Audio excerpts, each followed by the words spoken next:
Sir questions पूछ रहे थे एंड मैं जवाब भी नहीं दे पा रही थी, वो दूसरा क्वेश्चन पूछ रहे थे। जो मैं आंसर कर रही थी उसका वो काउंटर क्वेश्चन पूछ रहे थे। That was the first failure of my life. कहाँ गलती हुई है, क्या ऐसी चीज़ थी जिसमें शायद मैं थोड़ा सा चूक गई। मेरे को सपने आते थे कि मैंने PDF खोला और उसमें मेरा नाम नहीं है। मैंने जैसे इशिता देखा, एक एक्साइटमेंट सी हुई मन में कि ओ इशिता, बट जैसे ही आगे सरनेम देखा, at that moment I felt like गया ये attempt. Hello everyone, this is Ishita Gupta and I have secured AIR 154 in CSE 2023 examination at the age of 22. So this might sound like a big achievement at a very young age, but शायद इसके पीछे की journey काफ़ी लंबी थी और काफ़ी पहले शुरू हो गई थी। ये जर्नी शायद उस छोटी सी इशिता के लिए क्लास 7th में शुरू हो गई थी, जिसने अपने रिपोर्ट कार्ड में माई गोल में लिखा था to become a civil servant one day. तब शायद मुझे नहीं पता था कि सिविल सर्वेंट का मतलब क्या होता है, पर एक वो छोटा सा सपना देखा था मैंने, जो शायद आज इस समय, इस साल में, इस एज में जाके मेरा पूरा हुआ। So I always believe in the saying that dreams don't work unless you work for it. So उस मेरे सपने को, जो मेरा बीज था उस सपने का, जो क्लास 7th में बोया गया था, उसको उड़ान देने के लिए I move to Delhi class 11th and 12th में, जहाँ मुझे इस सर्विसेज के बारे में, क्या इसका वर्क एक्सपीरियंस होता है, एग्ज़ाम का पैटर्न क्या होता है, वहाँ से एक्सपोजर मिला। Then I move to Delhi university where I did graduation in economics and political science. वहाँ उन सब्जेक्ट्स के through I got to know कि how the exam pattern is divided and what are the opportunities that I could go ahead with these subjects. And वहाँ I took the final decision कि okay, now let's move towards a career in UPSC. So वहाँ पे जब मैं अपने first year of college में थी, our program director, she called everyone in the room and she said कि आप सब में से किसको UPSC करना है। And to my surprise, 95% of the people raised their hands. Yes, we want to do UPSC. And ma'am had a very quirky smile on her face. So we asked, ma'am, why are you smiling? It is our goal, why are you smiling? So she said, बेटा, third year तक आते आते तुम में से शायद 10% बच्चे भी नहीं बचोगे। एंड मैंने 2021 में ग्रेजुएशन कंप्लीट किया, आज 2024 है, और उस 200 बच्चों के बैच में से अभी तक I am the one who is able to clear this exam. So yes, again, dreams don't work unless you work for it. Then फिर second year of the college, I joined a coaching and due to some technical issues या कुछ misadministration की वजह से, they instead of putting me in the orientation session, they took me to a ethics की advanced class जहाँ पे ma'am answer writing और revision करा रही थी।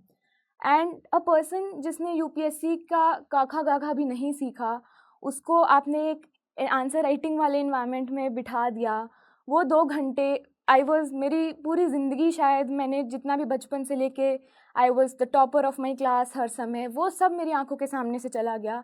जहाँ मैं एक ऐसी क्लास में बैठी हूँ जहाँ मेरे आसपास फेलो कॉम्पिटिटर्स हैं और वो येस मैम करके आंसर कर रहे हैं और मुझे वहाँ एक शब्द भी नहीं समझ में आ रहा है वो क्या बात कर रहे हैं।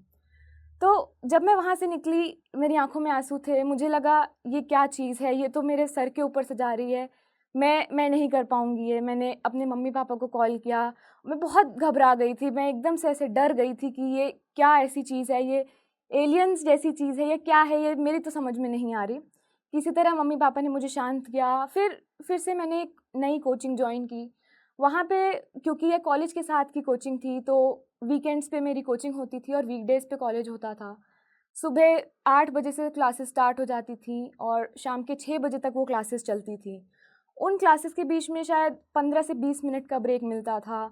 फिर वीकेंड के बाद कॉलेज के असाइनमेंट्स, कॉलेज की classes, so it becomes so tough, that thing becomes so kind of irritating for me to balance both these things.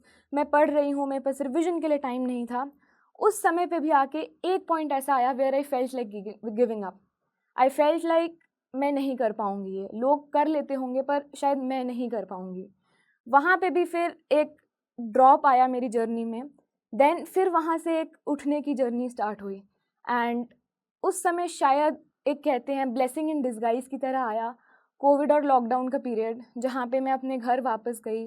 Colleges सारी क्लासेस ऑनलाइन शिफ्ट हो गई, तो कॉलेजेस का लोड कम हुआ and I started pivoting my preparation towards this UPSC field, जहाँ पे I was able to give more time, जहाँ पे मैंने सिलेबस को, चीज़ों को बहुत अच्छे से समझने की कोशिश की। इस समय भी एक दौर आया जब मुझे मेंस की एग्जामिनेशन के बारे में पता चला कि देयर आर 9 पेपर्स। वो पेपर्स 3-3 घंटे के होते हैं और वीकेंड्स पे होते हैं। आपको एक ही दिन में 6 घंटे लिखना है, 100 पेजेस लिखने हैं। फिर मैं वहाँ पे घबरा गई। मुझे लगा कि ये कौन इंसान है जो इतना कड़ी मेहनत कर लेते हैं, इतना रिगरसली चीज़ें लिख लेते हैं। फिर वहाँ से घबरा के मुझे लगा कि क्या मैं कर पाऊँगी। Then I rose from that point. धीरे धीरे कोविड में I started understanding the whole syllabus, completing the syllabus, test series लगाने स्टार्ट किए। बहुत सारे इस जर्नी में मैंने सैक्रिफाइसेस भी किए, कज़िन्स की वेडिंग्स मिस किए, बहुत सारे ट्रिप्स मिस किए, पर शायद इन सब सैक्रिफाइसेस के पीछे की जो इंटरनल मोटिवेशन थी वो बहुत बड़ी थी। उसके बाद 2022 में मेरा पहला अटेम्प्ट था। मैंने एक सपना देखा था, क्योंकि हमेशा से मैं टॉपर थी, स्कूल में टॉपर, कॉलेज में टॉपर, तो मैं हमेशा अपनी किसी भी नोटबुक को स्टार्ट करने से पहले ये लिखती थी, one of the youngest officers of India. तो फर्स्ट अटेम्प्ट मैंने इसी सपने को पूरा करने के उससे दिया। मेरा प्रीलिम्स क्लियर हो गया। I was on cloud 9। I felt like one step closer to my dream. फिर मेंस के लिए मैंने प्रिपरेशन की, बहुत रिगरस मेहनत की, शायद जितना एक फर्स्ट अटेम्प्ट वाला बच्चा कर सकता था उससे भी ज़्यादा करने की कोशिश की। But unfortunately I miss the marks by 23 marks. That was the first failure of my life. I never faced failure before. I felt like this could never happen to me. Is this a dream? मैं सपना देख रही हूँ या कोई कोई बुरी चीज़ हुई है मेरे साथ। मैं बिलीव ही नहीं कर पा रही थी कि मैं फेल हो गई। किसी तरह मैंने अपने आप को संभाला, धीरे धीरे अपने आप को कोप अप किया। बहुत रोई, 1 हफ्ता बहुत रोई, समझ ही नहीं आ रहा था कि क्या करना है। फिर किसी तरह संभाला, अपने आप को एनालाइज किया कि कहाँ गलती हुई है, क्या ऐसी चीज़ थी जिसमें शायद मैं थोड़ा सा चूक गई, कौन सा ऐसा एरिया था जो अंडर प्रिपेयर्ड रह गया। I again got up, utilize the time to build my basis stronger. जो चीज़ें शायद मुझे लगा था फर्स्ट अटेम्प्ट में मैं कम फोकस कर पाई, उनको फिर से बेस को मैंने बनाना स्टार्ट किया। सेकेंड अटेम्प्ट आया, किसी तरह प्रीलिम्स निकला। I was it boosted my confidence. मुझे लगा कि चलो कोई बात नहीं, पिछली बार नहीं हुआ, इस बार एक कदम बढ़े आगे। मेंस के रिज़ल्ट से पहले इतना डर लग रहा था, इतनी घबराहट हो रही थी। मेंस के रिज़ल्ट से 1 हफ्ता पहले मेरे को सपने आते थे कि मैंने पीडीएफ खोला और उसमें मेरा नाम नहीं है, बिकॉज़ वो फर्स्ट फेलियर की मेमोरी अभी तक वो फ्लैशबैक में चलती थी। But somehow I manage to clear mains as well. उस समय भी इतना आँखों में इतने आंसू थे कि शायद जो मैं फ़ील कर रही थी वो मेरे वर्ड्स एक्सप्रेस ही नहीं कर सकते थे। तो 9 दिसंबर 2023 को मेरा मेंस का रिज़ल्ट आया। बाय 15 दिसंबर हमको अपना डैफ डिटेल्ड एप्लीकेशन फॉर्म भर के देना था। And maybe due to elections या कोई भी अनदर रीजंस, इस बार यूपीएससी के इंटरव्यूज़ 1 महीना प्रीपोन हो गए। सो क्योंकि ये मेरा फर्स्ट इंटरव्यू एक्सपीरियंस था और मुझे कुछ भी आइडिया नहीं था, and I don't know it was a fortunate thing और अनफॉर्चुनेट थिंग, पर 19 दिसंबर को फर्स्ट लिस्ट आई कि कौन से बच्चों का इंटरव्यू कब है, and my interview was on 3rd of January. Only 14 days. At that moment I felt like गया ये अटैम्प्ट, चलो अगले अटैम्प्ट की तैयारी करते हैं, इस बार तो नहीं होगा। 14 डेज़ में मैं सबसे बड़े एग्ज़ाम के 3rd एंड फाइनल स्टेज के लिए तो नहीं ही प्रिपेयर कर पाऊँगी।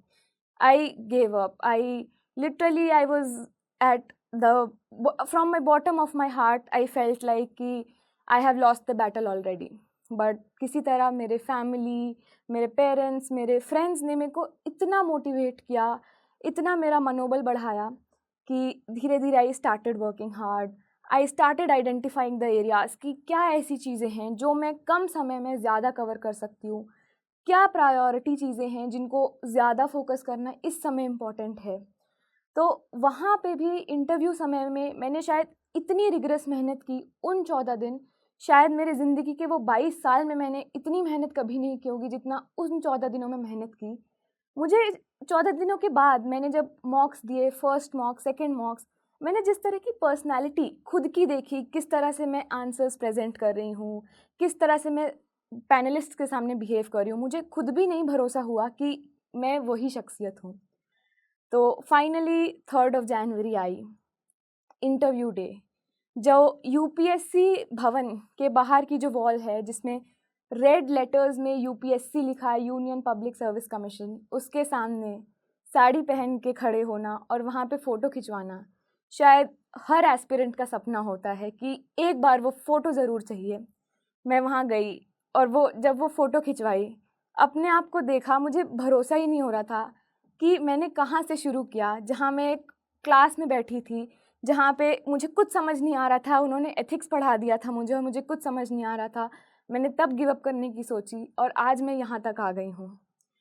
किसी तरह फिर मैं अंदर गई, हॉल में गई। जो बोर्ड मुझे एलोकेट हुआ था, उस बोर्ड में 6 टोटल बच्चे थे जिनका मेरे साथ इंटरव्यू होना था। सारे बच्चे मेरे से ऑन एन एवरेज 5 साल बड़े थे। उनमें से 3 ऑलरेडी सर्विंग ऑफिसर्स थे।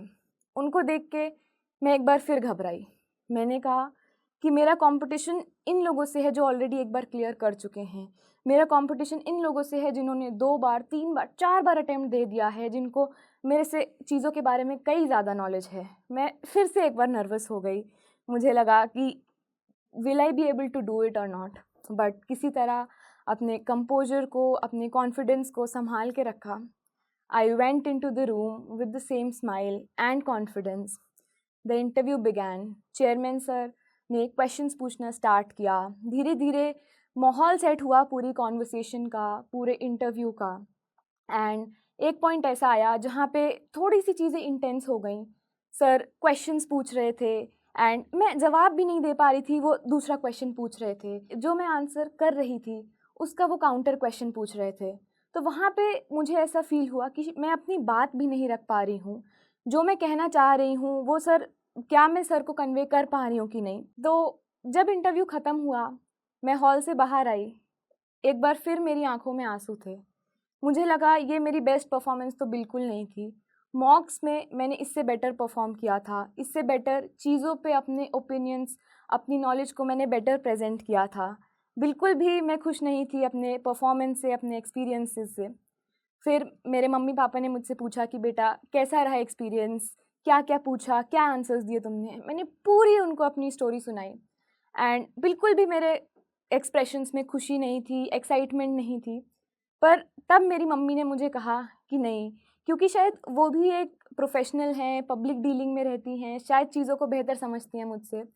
तब उन्होंने मुझसे कहा कि नहीं बेटा, शायद तुम्हें लग रहा है कि तुम्हारा बहुत ख़राब हुआ, पर अगर सर तुमसे तुम्हारे आंसर को सुने बिना और क्वेश्चन पूछ रहे हैं, तो उनको शायद तुम्हारी पर्सनैलिटी से ही ये चीज़ कन्वे हो गई कि तुम सही डायरेक्शन में जा रहे हो कि नहीं। वो शायद तुम्हारी नॉलेज को नहीं, पर तुम्हारी पर्सनैलिटी को टेस्ट कर रहे थे।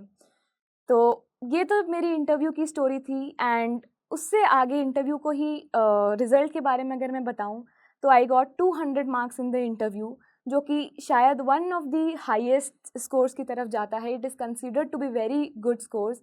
मुझे खुद भी भरोसा नहीं हुआ कि मैंने इतना अच्छा स्कोर कर लिया, बट आई थिंक मेरी मम्मी की बात में वही सच्चाई थी कि वो मेरे नॉलेज को नहीं बट मेरी पर्सनैलिटी को टेस्ट कर रहे थे। मैं प्रेशर में कैसा परफॉर्म कर रही हूँ उसको टेस्ट कर रहे थे।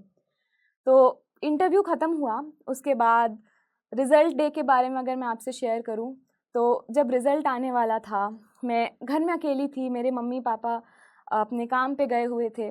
मैंने जैसे ही रिज़ल्ट खोला, मैं धीरे धीरे स्क्रॉल कर रही थी कि क्या इशिता कोई नाम है कि नहीं। मेरे से ऊपर 126 या 130 की रैंक में एक इशिता फुलोरिया करके आई। मैंने जैसे ही इशिता देखा, एक एक्साइटमेंट सी हुई मन में कि ओ इशिता, बट जैसे ही आगे सरनेम देखा, फिर से एक हाई से एक लो आ गया कि अच्छा ये तो मैं नहीं हूँ। फिर और स्क्रॉल किया and finally at the spot of 154 it was written Ishita Gupta 2618446। It was me. I couldn't believe it. I started crying. I started crying like anything. I could not control my emotions. मैंने किसी तरह अपने parents को call किया, वो आए। उन्होंने मुझे रोता हुआ देखा तो उनको लगा शायद मेरा हुआ ही नहीं है। So they started consoling me, they started supporting me कि कोई बात नहीं बेटा, इस बार नहीं हुआ, अगली बार हो जाएगा, परेशान मत हो। देन किसी तरह अपने आप को कंट्रोल किया। मैंने बोला अरे नहीं, हो गया मेरा, हो गया, हो गई मैं सेलेक्ट। एंड हम तीनों स्टार्टेड क्राइंग साथ में। And there are some moments in life जिसको शायद शब्दों में बयान ही नहीं किया जा सकता।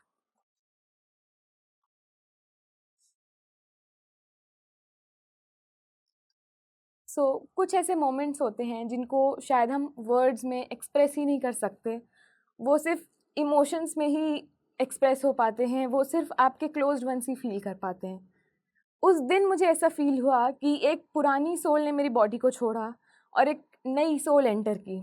उसके बाद से स्टार्ट हुआ the happy phase, the phase where everybody comes and congratulates. And every time जब कोई भी आता था और कॉन्ग्रेचुलेट करता था, मेरे मम्मी पापा के जो चेहरे पे खुशी होती थी, दैट मेक्स मी रियलाइज़ कि मैंने कितनी बड़ी चीज़ करके दिखाई है, कितनी छोटी सी उम्र में इतनी बड़ी चीज़ करके दिखाई है।